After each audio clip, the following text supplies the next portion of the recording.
देखिए, ये वही लोग बात करते हैं, बीजेपी तो हमारी दुश्मन है ही, लेकिन कांग्रेस के लोग और दूसरे सोकॉल्ड सेकुलर जो लोग अक़लियतों को वोट को लेकर इनके कंधे पर रख करके तख्त पर चढ़ते रहे और इनकी गर्दनों को काटते रहे, उनके पेट में ऐंठन आई है। यही सौदागर लोग कहते हैं। कांग्रेस के लोगों की ये जबान है। और आप जान लीजिए, किशनगंज में आप बैठे हैं, यहाँ पर अभी बाई इलेक्शन में हमारे उम्मीदवार ने न सिर्फ बीजेपी को धूल चटाने का काम किया है, बल्कि कांग्रेस की जमानत भी जब्त कर दी है। वो सारे लोग जो कहते थे कि वोट काटने के लिए आते हैं, उनकी जमानत हमने जब्त करा दी है। अब उनके मुंह में कोई आवाज नहीं है, इसलिए उन फजूल लोगों की बातों पर ज्यादा हम लोग तवज्जो नहीं देते। कौन सी पार्टी के साथ गठबंधन के लिए गतिविधि चल रही है, किनसे बातचीत हो रही है? देखिए, आम लोगों की नजर एनडीए और महागठबंधन के नाम से एक गठबंधन, उसके अलावा भी बहुत सारी छोटी पार्टियां हैं जो बिहार के आम लोगों के हित की बात करती हैं। और गठबंधन के घेरे में जो लोग जुड़े हुए हैं, उनका भी रिश्ता बहुत मजबूत नहीं हुआ। हमारी कई पार्टी और कई पार्टी के नेताओं से बात चल रही है और उनके साथ हमारे गठबंधन की पूरी तैयारी चल रही है। 2-3 मरहले की बात हुई है और आगे जब बात फाइनल हो जाएगी तो विस्तार से उसके बारे में हम लोग चर्चा करेंगे। लेकिन न महागठबंधन में पूरे तक सब मामला ठीक है, न एनडीए में सारा मामला ठीक है। ये अपने घरों को बचाएं। लेकिन आपको बता दें कि ये जिन लोगों की बात आप कर रहे हैं, समाज, वो वर्ग जिनके साथ अन्याय हुआ है, आज़ादी के इन 73 सालों के बाद जिनके हितों की अनदेखी की गई है, उनके हितों की रक्षा के लिए अनुच्छेद, खास करके दलित, वंचित, शोषित, महरूम और मजलूम तबका जिसको इंसाफ नहीं मिला है, उसके इंसाफ की आवाज़ को हम बुलंद कर रहे हैं। और जाहिर है कि हमारी ये इंसाफ की आवाज़ जहाँ एनडीए को चोट पहुँचाती है, वहाँ गठबंधन को भी चोट देती है।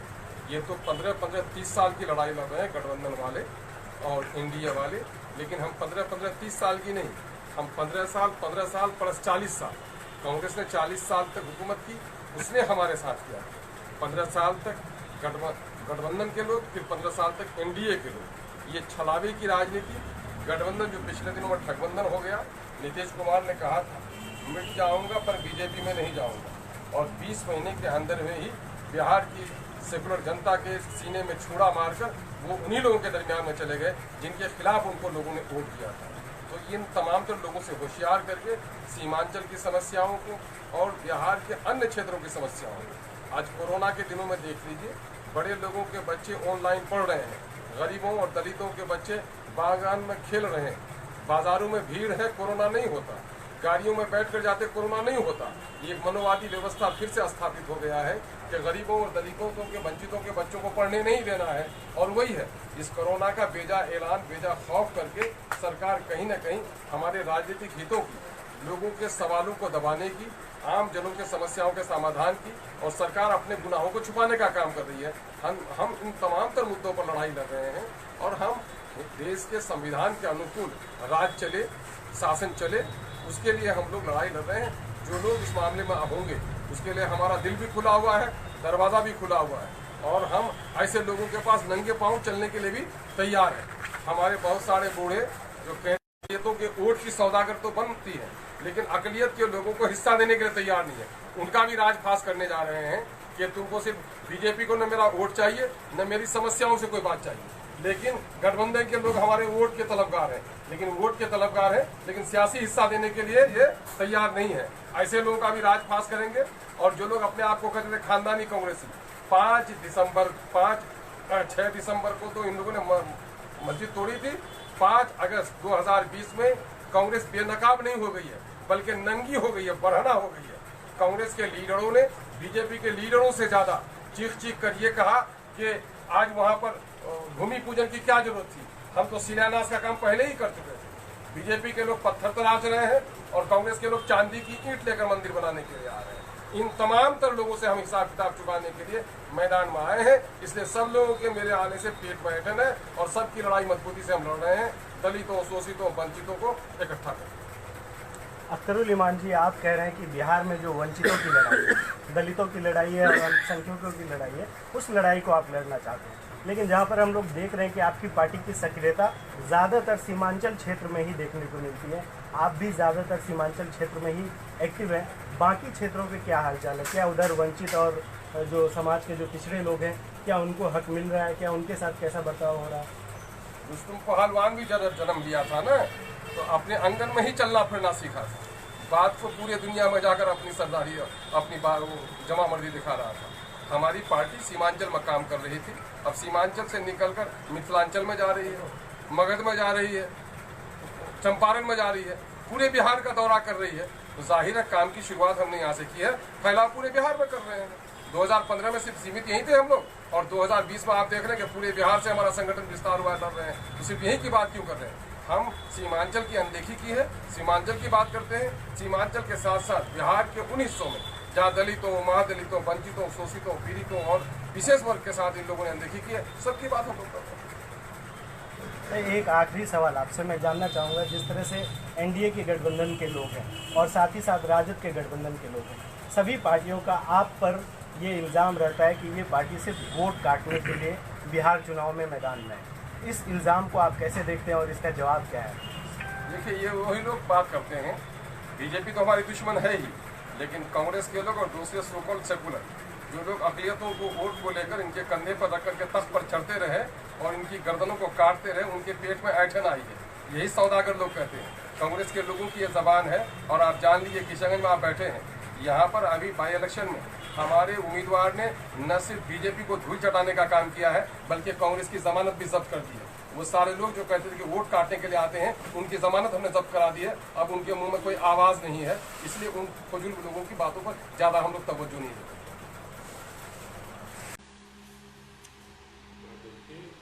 अभी तो हमारी पहली लिस्ट कुछ दिनों पहले ही जारी हो गई है और 32 मकामात पर इलेक्शन होने का ऐलान किया गया।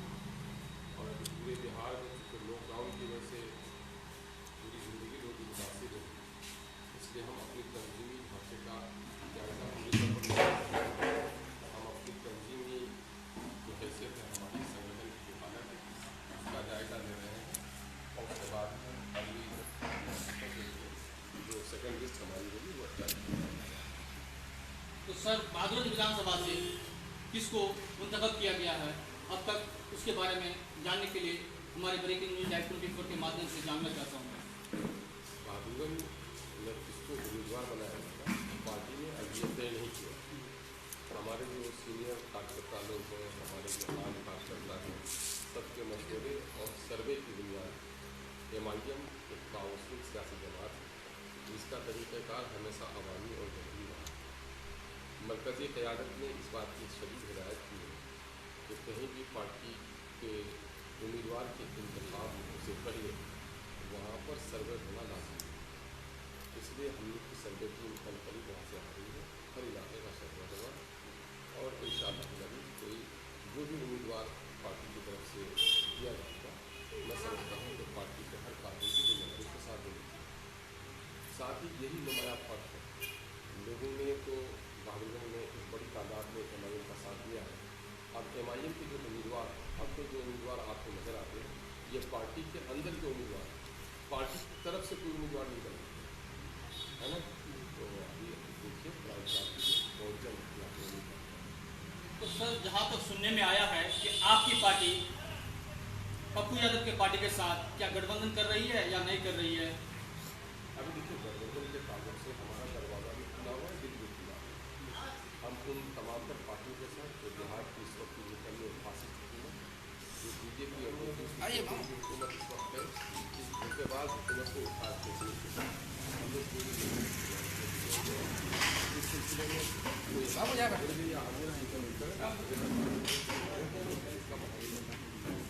तो सर, यहीं पर डॉक्टर जावेद आज़ाद एक आवाज़ निकालते हैं कि MIM की पार्टी, ये MIM की पार्टी जो है बहुत कटुआ पार्टी है, क्या इसके लिए आप क्या कहना चाहते हैं?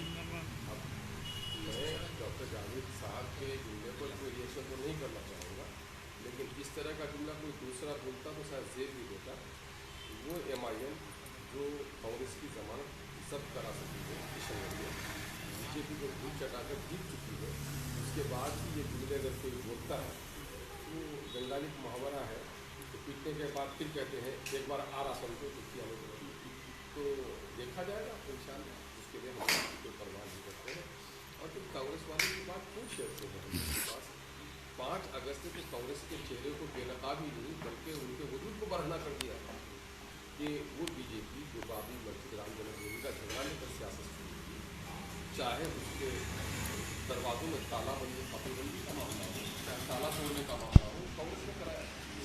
ये बात कांग्रेस की बातें कभी कहती थी, कभी शर्माती थी, मौके मान लेकर बात करती थी, लेकिन 5 अगस्त को ये कांग्रेस बढ़ाना हो गई है। चाहे आप देखें मध्य प्रदेश से कमलनाथ को देखें, चाहे दिग्विजय सिंह को देखें, चाहे कांग्रेस के शहजादे मिस्टर राहुल को देखें या उनकी शहजादी प्रियंका गांधी को देखें, सब लोग इस वक्त राम मंदिर के तरफदारी में खड़े हो गए। बल्कि कमलनाथ वहाँ से क्या कर रहा है, सोने की दूध भेज रहा है। दिग्विजय जी ने कहा कि भाई अब वहाँ पर शिलान्यास की क्या जरूरत है, काम तो हम ही कर चुके हैं।